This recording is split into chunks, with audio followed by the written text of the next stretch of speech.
Bonjour mes chers amis du signe du Taureau. Je vous retrouve avec un grand plaisir comme chaque mois pour votre tirage de ce mois en cours. Pour le mois de novembre.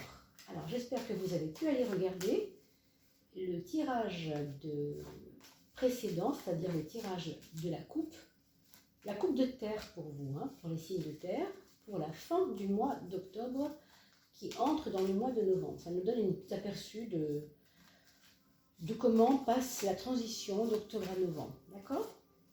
J'espère que vous allez tous très très bien, que tout se passe bien pour vous, que votre mois d'octobre s'est bien passé. Alors je rappelle que je ne bats pas les cartes, je les brasse, un peu plus, on va plus appeler ça brasser plutôt. Il y a une raison bien sûr, mais bon, on ne va pas trop développer ici, c'est pas un cours non plus, mais quand même. Il y a une question aussi de douceur, de réceptivité, parce que je ne crois pas beaucoup aux choses qu'on force, d'accord? C'est vraiment, les choses se distribuent parce qu'elles doivent se distribuer comme ça.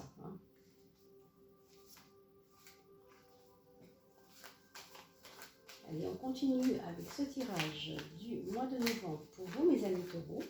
Je voulais aussi vous remercier pour tous les commentaires que je vois régulièrement sur la toile, sur YouTube, sur vos réseaux, puisque je sais que vous faites aussi les partages sur les réseaux, Instagram, Facebook, et j'en passe. Merci aussi pour votre participation pour le son. Pour améliorer le son, j'ai proposé à ma petite communauté, éventuellement, si vous pouviez aider ma petite communauté pour obtenir un meilleur son. Parce que tout ça a un coût, bien sûr, et ça m'aide simplement à améliorer la chaîne. Et on a la 12e, la maison de l'inconscient, et la 13e carte. Voilà. Alors on y va pour ce tirage de novembre. N'oubliez pas que ça reste un tirage général et que je reste à votre disposition pour les tirages un petit peu plus personnalisés. On a, oh là là, on a un démarrage en force en novembre, c'est-à-dire que vous êtes à la croisée des chemins de quelque chose de nouveau. Vous avez un peu comme si votre âme attendait quelque chose de nouveau. C'est comme si vous saviez que là maintenant quelque chose va se passer. C'est très intuitif. C'est un mois assez intuitif, je dirais. Donc c'est vraiment à vous de vous connecter à votre être profond et de ressentir que devant vous, vous avez des voies qui s'ouvrent et que certaines vont aller dans le sens de votre réussite, de votre épanouissement. Il y a vraiment une question d'épanouissement là. Ah ben regardez, c'est merveilleux, ça c'est merveilleux. Franchement, le début et la fin du zodiaque, enfin du tarot, si j'ose dire, c'est quasiment le début et la fin. L'alpha et l'oméga, c'est pas n'importe quoi là. Donc oui, cet épanouissement, il attendait depuis longtemps. Même vous l'attendiez depuis longtemps et vous ne saviez pas quand ça pourrait commencer. Et bien écoutez, c'est aujourd'hui, c'est la fête. J'ai envie de vous dire, malgré tout ce qu'on peut entendre, toute cette, sous ce plomb qu'on a en ce moment autour de nous, avec toutes ces histoires autour de nous, eh bien sachez que pour vous, mes amis taureaux, si vous savez naviguer dans ce moment-là, si vous savez tirer votre épingle du jeu, vous ferez partie de ceux qui auront la chance de vivre un mois de novembre assez dingue. Pour l'instant, c'est ce qu'on peut voir. Parce qu'il y a aussi des relations sociales qui vont s'améliorer. Il va y avoir une aura sociale qui va s'affiner. Des gens vont vous faire confiance. Vous allez aller vers des nouvelles, comment on pourrait dire, des nouveaux paradigmes, des nouvelles façons de penser, un renouveau aussi, je sais pas, il y a quelque chose ici de très doux, de très accueillant. Accueillant, vraiment c'est le mot. Donc quel est votre frein? Alors on a ici une étoile. Curieusement, l'étoile, elle est tout ce qu'on voudra sauf un frein, mais je suis obligée de la lire comme un frein parce que elle est dans votre maison 12. Donc on regarde ici, quelle est votre faiblesse pour ce mois de novembre? Qu'est-ce que vous avez à combattre comme gros dragon? Ben, votre gros dragon, il n'est pas si gros que ça, il n'est pas si dragon que ça d'ailleurs, parce que c'est une étoile. Donc, ici, on peut la lire comme une espèce de... Comment je pourrais appeler ça? Vous savez, quand on est un peu oisif, on est tellement confiant quelquefois qu'il peut nous arriver d'être oisif, c'est-à-dire se dire, bon, allez hop, je me la coule douce, je mets les mains derrière la tête, les doigts de pied en éventail, je prends mon hamac et je laisse couler tout ça. Et bien là, pour vous, pour une fois, ce ne sera pas forcément la meilleure attitude. Oui, j'accueille, mais j'accueille pas passivement. J'accueille avec quand même des actes posés. Vous savez, la chance ne vient pas toute seule. Quelquefois, il faut aller la provoquer un peu. C'est un petit peu ça. Surtout que vous avez le battleur à l'ascendant et que dans les actes que vous avez à poser, il y a beaucoup d'inventivité. Là, on vous demande de sortir de vos chemins récurrents, vous voyez, de sortir des sentiers battus et d'aller plus vers du... Pas un inconfort forcément, mais en tout cas sortir de l'habitude. Hein. Sortir vraiment de votre habitude, de vos habitudes. Hein? Clairement. Maison 6, c'est la maison de la santé et c'est aussi la maison de l'organisation. Rappelez-vous que cette carte qui fait tout le temps peur à tout le monde, eh bien c'est une carte de reconstruction. Elle nous parle de quelque chose qui s'arrête. C'est vrai, quand on voit la carte, on voit bien que là, on arrive à un seuil, d'accord, à quelque chose où ça y est, c'est fait. Ok, qu'est-ce que je fais maintenant? Hein, c'est ça, je veux dire. Donc, cette mort, on l'appelle aussi la transformation, c'est-à-dire la carte de après, on fait quoi?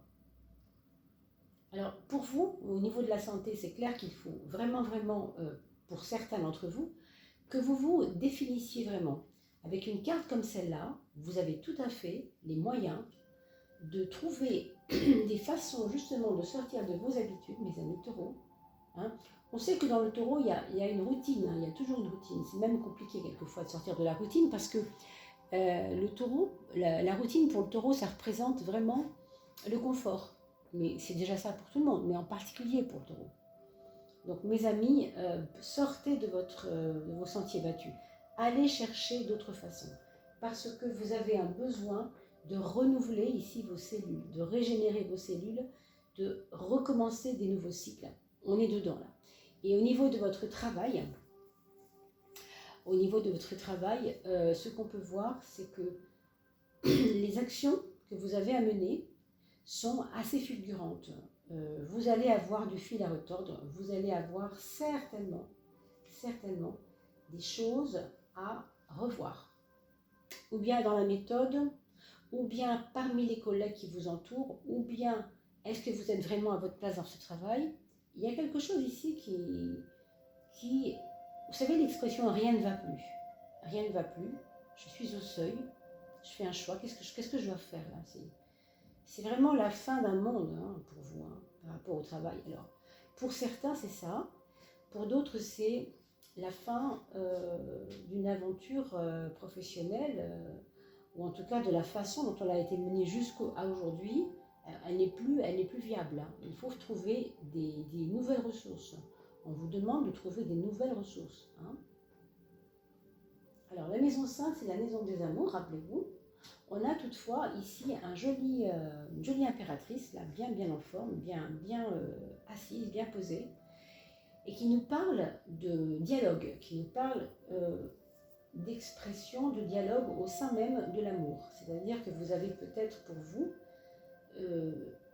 des envies de pousser la porte, d'aller oser déranger l'autre, d'aller oser lui dire « il faut qu'on parle, il faut qu'on pose ensemble comment on pourrait dire, peut-être des lois même, hein, des nouvelles lois, hein, peut-être des façons de penser qui doivent évoluer. Hein. Alors peut-être c'est vous envers l'autre, c'est peut-être l'autre envers vous. Quoi qu'il en soit, si vous êtes en couple, c'est un moment là privilégié pour la discussion. Si vous n'avez pas pu parler avec votre chéri en août ou en septembre ou en octobre, parce que ce n'était pas le moment tout simplement. Mais là maintenant, prenez la balle au bond, faites-le. On va vous écouter. Je pense que c'est le moment. Sinon, ça fait comme des rancœurs, n'est-ce pas? Donc, il y a quand même des rancœurs qui peuvent s'accumuler. Donc, osez parler, osez dire les choses.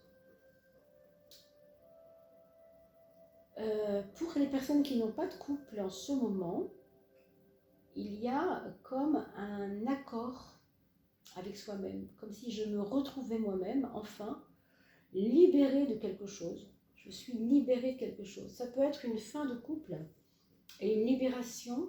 Je fais ce que je veux, enfin. D'accord? Pour certains d'entre vous, ça va être ça. Il ou elle est parti et je suis, ça y est, souveraine. Parce que la façon dont on avait géré notre couple, ça ne pouvait pas coller, quoi. Hein? Et pour ceux qui n'ont pas de couple du tout, évidemment, c'est un peu pareil. Je me retrouve moi-même, je décide en mon âme et conscience ce qui est bon pour moi et je m'épanouis grâce au fait de me retrouver tranquille et souveraine ou souverain. Ici, par contre, au niveau de vos projets, mes amis, je vous recommande de faire très attention quant à des projets que vous avez mis en place le mois dernier et qui vont, pour vous, trouver une possible mise en place au mois de novembre. Je vous dis ça parce que c'est un projet qui, ou bien n'est pas complètement dans les clous, hein. Il manque des éléments, donc ne partez pas bien en tête, ne soyez pas trop pressés, si je peux me permettre, de réaliser cela. Hein. Parce qu'on a l'impression que vous allez avoir ou bien des mauvaises nouvelles. C'est un peu comme des fausses notes. Vous savez, quand on veut jouer un morceau, puis on voit qu'il y a une fausse note dedans, ça sonne pas juste, il y a un truc qui ne va pas. Donc votre projet, c'est pas qu'il n'est pas viable, forcément, hein, mais c'est que aujourd'hui, dans l'état actuel des choses, au mois de novembre tout du moins, on peut voir qu'il faut être méfiant. Il faut être méfiant parce qu'il y a des gens, peut-être des personnes avec qui vous êtes en ce moment, dans ce projet, qui ne tiennent pas la route, qui vont partir, d'accord? Ils vont vous laisser, ils ne vont peut-être pas aller jusqu'au bout du projet avec vous. Donc, c'est pour ça que là, on vous dit confiance en moi, c'est-à-dire en épreuve. Tout à l'heure, je vous disais, soyez pas trop oisifs, vous vous rappelez, ne soyez pas trop oisifs. Bon, peut-être que là aussi, hein, ça peut jouer. Le fait d'être trop oisif, trop faire confiance, boum, on se fait avoir. Donc, attention, mes amis. Rien de certain. Je vous rappelle qu'il s'agit d'un tirage personnalisé, mais enfin, vous avez quelques clés quand même. C'est mieux, pardon, c'est un tirage général, je veux dire. C'est un tirage général, mais même si c'est un tirage général, vous le voyez, les cartes parlent d'elles-mêmes. Méfiance. C'est toujours mieux de faire un tirage justement personnalisé si vous avez besoin, évidemment, de cela. Ici, vous avez l'empereur pour le foyer. Pour la place qu'occupe l'empereur se trouve dans le foyer. Donc, autrement dit, heureusement, vous avez quand même votre quotidien, on va le dire comme ça, qui vous rassure. Vous savez, on a parlé tout à l'heure du taureau qui n'aime pas les nouveautés, forcément, qui aime la redondance, qui aime l'habitude, ses bonnes ou mauvaises habitudes d'ailleurs.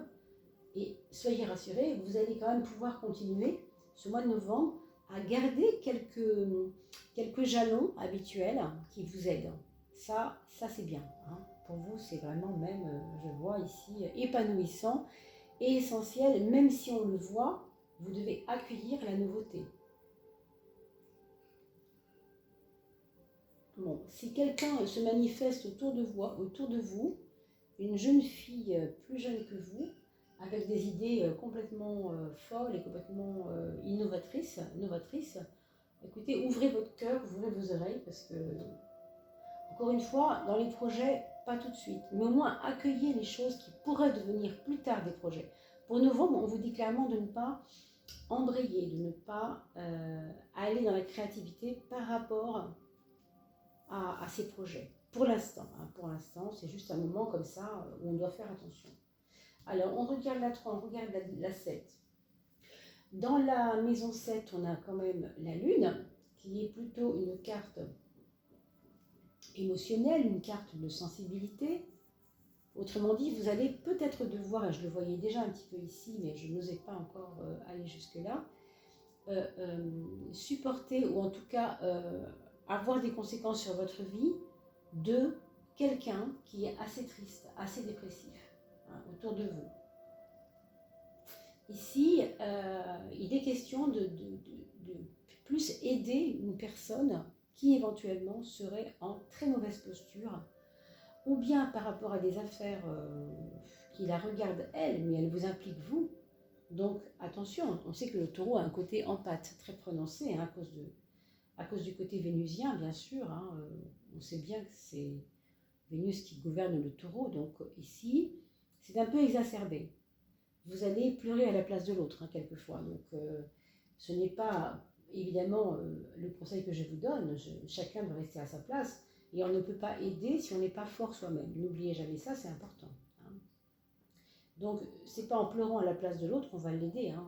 On peut toujours lui tenir la main, oui, mais avec force. Si vous pleurez avec lui, ok, ça peut lui montrer que vous l'aimez, mais est-ce que c'est ça qui peut vous aider à être créatif avec lui, hein? C'est pas sûr. C'est pas sûr. Alors ici, on a quand même, pour la maison 3, la justice, il peut y avoir effectivement des personnes impliquées dans des affaires plus ou moins faciles à vivre.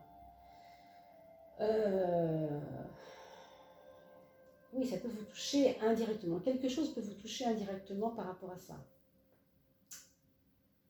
Enfin, en tout cas, vous avez comme envie de sauver les meubles. Vous avez comme envie de montrer que vous pourriez, vous, être important et sauver la personne.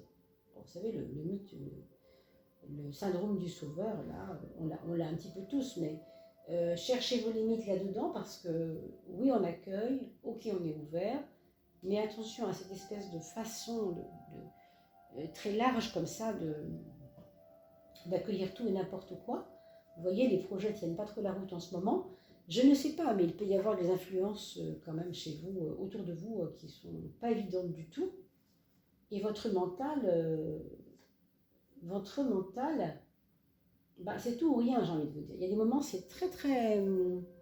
vous allez naviguer en fait dans deux eaux, hein, comme ça, sur le mois de novembre, qui seront des eaux où l'une des deux eaux sera tranquille, équilibrée émotionnellement, équilibrée matériellement, il y a tout ça. Et tout d'un coup, paf, on se retrouve par terre. Bon. Ça, c'est un peu dangereux. Hein. Vous savez que le battleur est une carte très riche, mais elle est aussi très inattendue, puisque c'est la nouveauté. Qui peut dire qu'il connaît la nouveauté qui l'attend? Non, personne. D'accord? Donc c'est en ça qu'il faut faire attention. Donc accueillez, mais gardez votre libre arbitre. Soyez ouvert, mais servez-vous de vos propres règles, entre guillemets, celles qui vous font du bien. Là, je parle de routine, mais dans le bon sens du mot. Parce qu'une règle peut faire partir d'une routine. Si la règle est bonne, alors ce sera une routine qui vous fera du bien. Si la règle est mauvaise, si l'habitude est mauvaise, d'accord? Donc, à vous de voir cela dans votre cœur, dans votre essence, dans votre intériorité. Alors, pour l'axe de l'argent, matériellement, là, par contre, oui, effectivement, tout à l'heure, on disait ça pouvait être tout ou rien aussi, c'est vrai, mais ici, l'aboutissement par rapport à l'argent, c'est un gain d'argent. Ça passe quand même par un équilibre. Il y a quelque chose qui va vous faire du bien au niveau de l'argent, c'est ce mois-ci, mes amis, novembre, mes amis taureaux pour novembre, pardon, quel lapsus. C'est marrant parce que le taureau est né en général en mai. On est, quand on est taureau, on est avril-mai. Et novembre, on est juste 6 mois après, donc on est en opposition parfaite dans le scorpion, complètement opposé au taureau. Donc c'était marrant comme lapsus de dire à mes amis novembre. Ici, il y a comme un esprit de révolution dans votre vie, c'est vrai, on l'a vu. Et en même temps, il y a de la routine et il y a de l'ancrage en fait. Quand je parlais de routine, en fait, je parlais d'ancrage. Mais je ne trouvais pas le mot. Et en fait, vos habitudes peuvent correspondre à un ancrage nécessaire. Donc ne jetez pas tout, hein. Il y a des bonnes choses. Accueillez ce qui va se passer matériellement parce que ça peut être hyper positif, je trouve quand même. C'est vraiment à vous de voir, tout en se méfiant des projets qui paraissent comme ça intéressants, mais juste sur le papier, quoi. Hein. Alors, la synthèse de votre jeu, eh bien, c'est la roue. La roue qui nous indique toujours un aspect vallonné comme ça, c'est oui, c'est non, oui, mais c'est pas comme demain, oui, mais c'est pas comme hier. C'est un mouvement perpétuel, si vous voulez, de montagne russe, là. Et je vous l'ai dit tout à l'heure, hein, vous souvenez, sinon écoutez la vidéo une deuxième fois si vous voulez, puisqu'en écoutant une deuxième fois, il s'avère souvent qu'on n'a pas la même façon de comprendre les choses quand on a écouté 2 fois la vidéo. Parce que la première fois, on ne prend pas tout, on ne peut pas tout prendre. Hein, donc, n'hésitez pas à regarder la deuxième fois, ça vous parlera. Et dans 15 jours, par exemple, regardez-la une seconde fois, parce que 15 jours auront passé, vous aurez déjà amorcé des choses. Hein. Cette roue, elle nous signifie quand même aussi d'accepter la dualité, d'accepter que quelquefois, parce que ça paraît pas drôle, c'est justement, ça peut être justement intéressant après. Hein. N'ayez pas peur de la transformation du négatif en positif, mais ça passe par le négatif, regardez. Là, je tempérise, ici je reçois la réussite. Donc, sachez voir tout ça en fait. Hein. Pour vos enfants, nous avons le premier enfant, nous avons une ambiance un petit peu, on va dire joyeuse, posée, quand même assez, ouais, on pourrait dire quelqu'un qui sait ce qu'il veut, quoi. Hein. Quelqu'un qui sait ce qu'il veut et qui va jusqu'au bout même. Hein. Voilà, c'est vraiment une personne qui se démarque un peu dans sa toute puissance et dans l'envie qu'on ne l'embête pas, qu'il fasse vraiment ce qu'il veut. Il y a une prise d'autonomie chez ce premier enfant, hein, que ce soit un adulte ou un ado ou un enfant. Et puis il voudra être écouté aussi. C'est le moment de parler avec lui d'ailleurs. Le mois de novembre est privilégié pour discuter avec lui. Pour le deuxième, on a l'impression que pour lui, tout va lui réussir. Il va paraître très décideur, peut-être même décidé pour ses amis, les emmener vers des nouvelles idées, des nouveautés, proposer des nouveautés à ses amis, à sa famille. Il va vous paraître en très grande forme en tout cas. Après, ça peut être lu comme un excès de zèle, c'est-à-dire qu'il peut aussi être braver l'interdit, braver, vous voyez ce que je veux dire, un peu se mettre debout et dire stop, c'est moi qui, voilà. Ça peut arriver. Donc s'il est adolescent ou enfant, c'est compliqué. Si c'est un adulte, tant mieux, il se réalise et il fait ce qu'il veut. Hein. Le quatrième, 1, 2, 3, troisième. Je ne sais plus où j'en suis du coup. 1, 2, 3. Alors oui, pour le deuxième du coup, hein, on était aussi sur quelqu'un qui se réalise, mais avec quand même quelquefois des conditionnements qui le bloquent. Vous voyez ça, ce côté un peu embêtant. Et un rapprochement avec la maman possible. Pour le troisième enfant, une personne qui va frapper du poing sur la table. Alors, il y a des adolescents aussi qui seront dans cette configuration-là. Hein, si vous avez un troisième enfant, ça peut être possible qu'il tombe amoureux, tout simplement, qu'il ait une espèce d'essor comme ça, physique, avec une personne, avec beaucoup de jalousie, beaucoup de passion. C'est possible. Et sinon, ça peut être aussi une personne qui subit des colibés par les camarades, qui se fait embêter, qui se fait agresser. Soyez vigilants. Hein, ça, c'est pour votre troisième enfant. Pour le quatrième, écoutez, c'est pas facile. Pour le quatrième, c'est pas facile. Il faudra surveiller l'aspect physique, il faudra surveiller ses fréquentations quand même. Et peut-être, point de vue de sa santé, surveiller son métabolisme. Ça, vous pouvez toujours faire quelque chose, parce qu'il suffit de faire une analyse sanguine pour voir si il ne manque pas de fer ou quelque chose du genre. Parce qu'évidemment, vous savez que quand vous avez un taux, je ne sais pas, de magnésium, de fer un peu bas, si vous avez une maladie, vous n'allez pas remonter aussi vite que celui qui a tout ce qu'il faut dans son sang. Donc c'est à vous de regarder aussi cela pour lui, sans vous faire peur. Soyez vigilants, observez ce qui se passe. S'il se plaint de maux de tête, ça peut être important d'aller voir ce qui se passe, de le faire ausculter, en tout cas par un médecin. Voilà mes amis taureaux, j'espère que j'ai répondu à vos attentes. Je vous remercie beaucoup pour ce petit moment passé avec vous.